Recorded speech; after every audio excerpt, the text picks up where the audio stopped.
Rishikesh Advanced Pain Clinic. Noppi Mayam Surgery Duram. For appointments 9155 15563.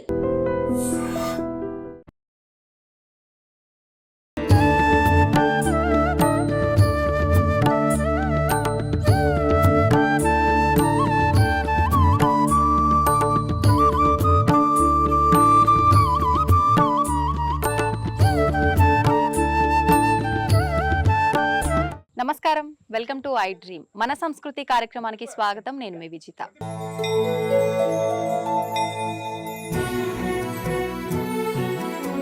అయితే నేను ఇప్పుడు ఒక ఆలయం దగ్గర ఉన్నాను. ఈ ఆలయం అయితే తెలంగాణ ప్రాంతంలోని నారాయణపేట్ జిల్లా బీజ్వార్ అనే గ్రామంలో కొలువై ఉంది. ఈ ఆలయం విశిష్టత గురించి చెప్పాలంటే అంతా ఇంత కాదు. ఈ ఆలయంలో ఆరోగ్య సమస్యలు ఉన్నవారు ఒకరోజు కనుక ఇక్కడ నిద్ర చేసిపోతే కనుక ఆ సమస్యలన్నింటి నుంచి కూడా బయటపడే అవకాశం ఉంటుందని చెప్పి ఇక్కడ ఆ భక్తులందరూ కూడా చెప్పుకొస్తున్నారు. అయితే ముఖ్యంగా మనం అమ్మవారి ఆలయాల విషయానికి వస్తే లక్ష్మీదేవి ఆలయము, సరస్వతీదేవి ఆలయము, మహాకాళి ఆలయము, ఇలా అమ్మవారి రూపాలకు సంబంధించి ఎవరికి వారికి ఒక విగ్రహము, ఒక ఆరాధన, ఒక గుడి ఉంటుంది.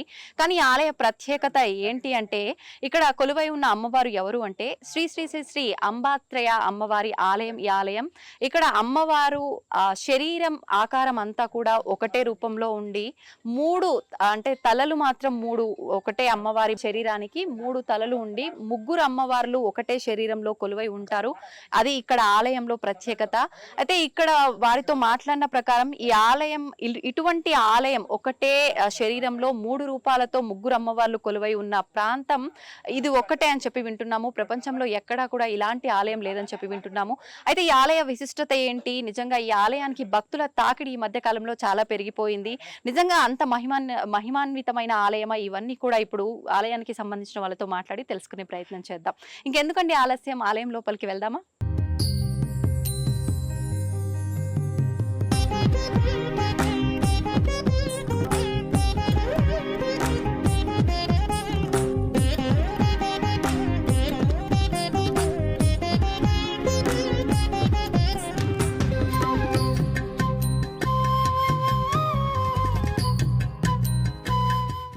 అమ్మ, ఇది పడమటి ద్వారం.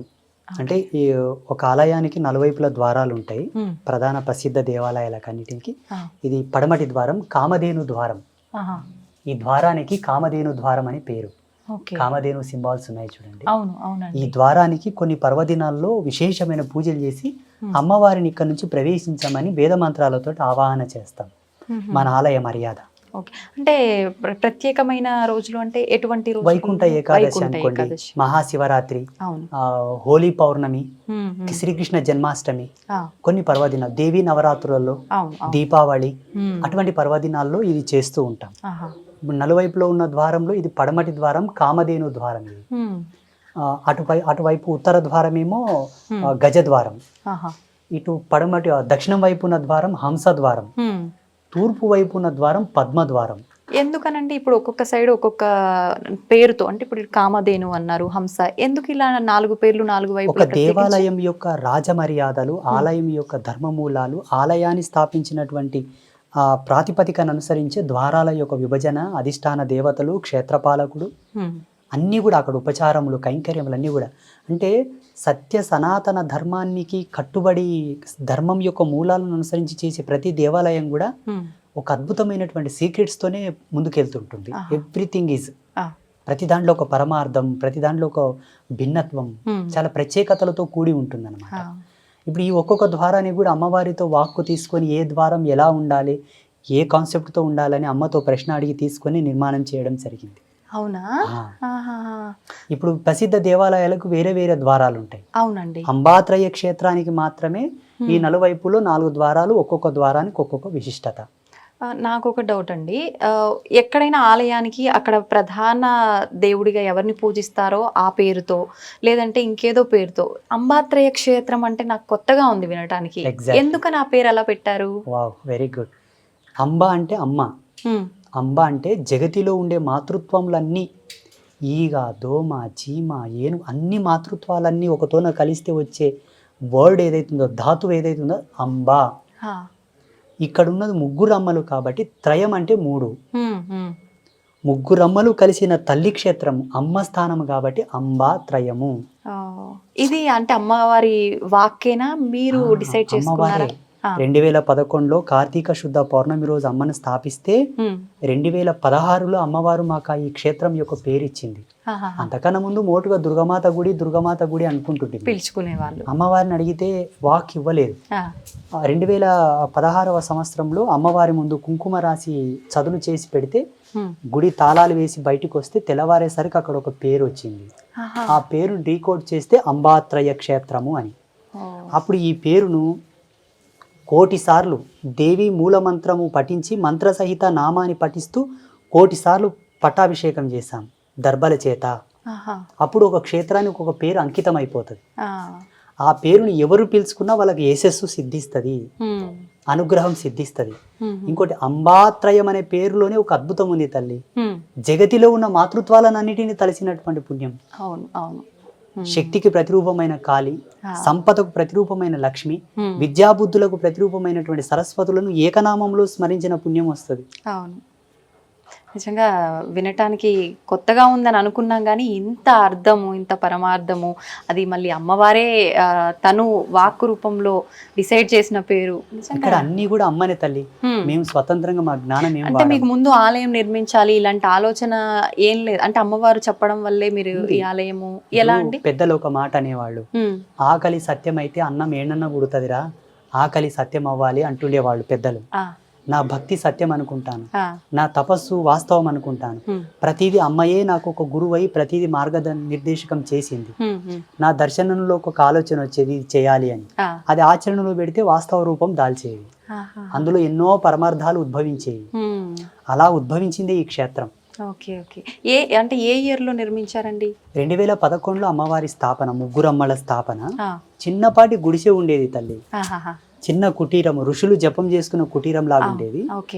ఇంకా అదే ఇంతవరకు పుణ్యపురుషులు కొంతమంది పెద్దలు ఇదంతా వాళ్ళు స్వచ్ఛందంగా ముందుకొచ్చి గురూజీ మాకు చేతనైనంత చేస్తామని ఇదంతా చేయడం మా ప్రియ భక్తులు చేశారు. వాళ్ళకే నా తపస్సు అంత ఇస్తూ ఉంటాను నేను. వాళ్ళ వంశావళి అంతా కూడా చల్లగా ఉండాలని. ఎందుకంటే నిస్సహాయ స్థితిలో ఉన్నానమ్మా నేను ఇక్కడ. ఇది మారుమూల గ్రామం, పల్లెటూరు. వాడు ధర్మాన్ని తెలిసి నాలో భక్తిని గణించి వచ్చి సేవ చేస్తున్నారు కదా, ఇది ప్రత్యక్షమైన ధర్మం. వాడు చేసింది నిజంగా. అంటే మీకు ఆలోచన రావటం కానీ మీకున్న భక్తికి అందరూ భక్తులు నమ్మటము, అమ్మవారు ఆమె ఇంకా అంత డిసైడ్ చేసుకుంటుంది అలా. సంతోషం అండి.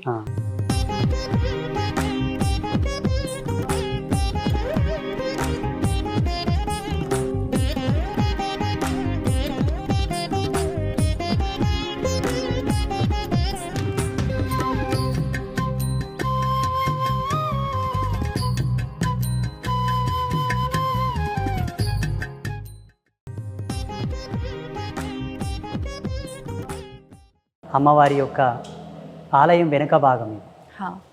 అమ్మవారి యొక్క ఆలయం వెనక భాగం. ఇక్కడ చాలా అద్భుతమైన బ్రహ్మోత్సవాలు జరుగుతుంటాయి. చాలా అద్భుతం. అసలు ప్రతి పూజలో పాల్గొన్న ప్రతి జీవుడు తరిస్తాడు, తప్పదు.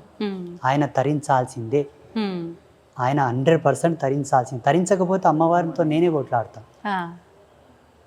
నేను వాదోపవాదాలు చేస్తుంటాను. మొన్న ఒక భక్తుడు చాలా తీవ్ర స్థాయిలో బాధపడుతూ వచ్చాడు. నేను వెళ్ళి వాదించాను, ఏమ్మా కాపాడాయన అంత పరిస్థితిలో ఉన్నాడని. నాకు ఆ హక్కు ఉంది. మేము సాక్ష్యం ఇవ్వము, కెమెరాలు పెట్టి నీకు బాగా అయింది కదా నువ్వు చెప్పు, నీకు ఇదైంది కదా ఇది చెప్పాను అంటే భక్తిని ఈ ఆడంబర స్థితికి తీసుకురాకూడదు అన్నది మా కాన్సెప్ట్. లేకపోతే అలా రికార్డ్ చేస్తే మెనీ మోర్ ఆఫ్ పీపుల్స్ ఉన్నారు ఇక్కడ. అవునవును. అయితే నిజంగానే మీరు అన్నారు ఒక కుటీరంలా ఉన్న ఆలయం ఇప్పుడు ఈ స్థాయిలో ఉంది అని. ఈ స్థాయిలో ఉండడమే కాదండి, భక్తుల తాకిడి కూడా రోజు రోజుకి చాలా ఎక్కువగా పెరుగుతుంది. ఐ డ్రీమ్ మీడియా నుంచి కూడా చాలా మంది భక్తులు పెరిగారు నిజంగా. అంటే మీరు చేసిన ఇంటర్వ్యూ చూసి కూడా చాలా మంది వచ్చారు. మేము ఐ డ్రీమ్ ఛానల్లో చూసాం గురూజీ అని చాలా మంది వచ్చి చెప్పారు. అవునా? ఓకే. అయితే స్వామీజీ, ఎలాగో మనం వెనక భాగంలో ఉన్నాం కాబట్టి నాకు ఒక చిన్న డౌట్. అయితే ఆలయం వెనక భాగం నుంచి చాలామంది ప్రదక్షిణలు చేసే సమయంలో ఇలా తాకి నమస్కరించుకుంటూ వెళ్తూ ఉంటారు కదా, కానీ కొంతమంది అలా తాకకూడదు అని అంటుంటారు. నిజంగా అలా తాకడం తప్పంటారా? ఏం కాదు, తాకడం అనేది ఒక పుణ్యమే. భగవంతుడు అట్లా ఏం దయ్యం కాదు, భూతం కాదు. అవును అవును. భగవంతుని యొక్క వీపు భాగంను స్పృశించడం పాపక్షయమని కొన్ని శాస్త్రాల్లో పెద్దలు రాశారు. ఆహాహా. మనం తెలిసి తెలియక చేసిన పాపాలు ఓకే. అంటే సమయ దోషం చేసి కొందరు చిన్న చిన్న తప్పులు చేస్తుంటారు. అవునండి. ఉదాహరణకు సంధ్యా సమయం నందు భుజించకూడదు, సంభోగించకూడదు.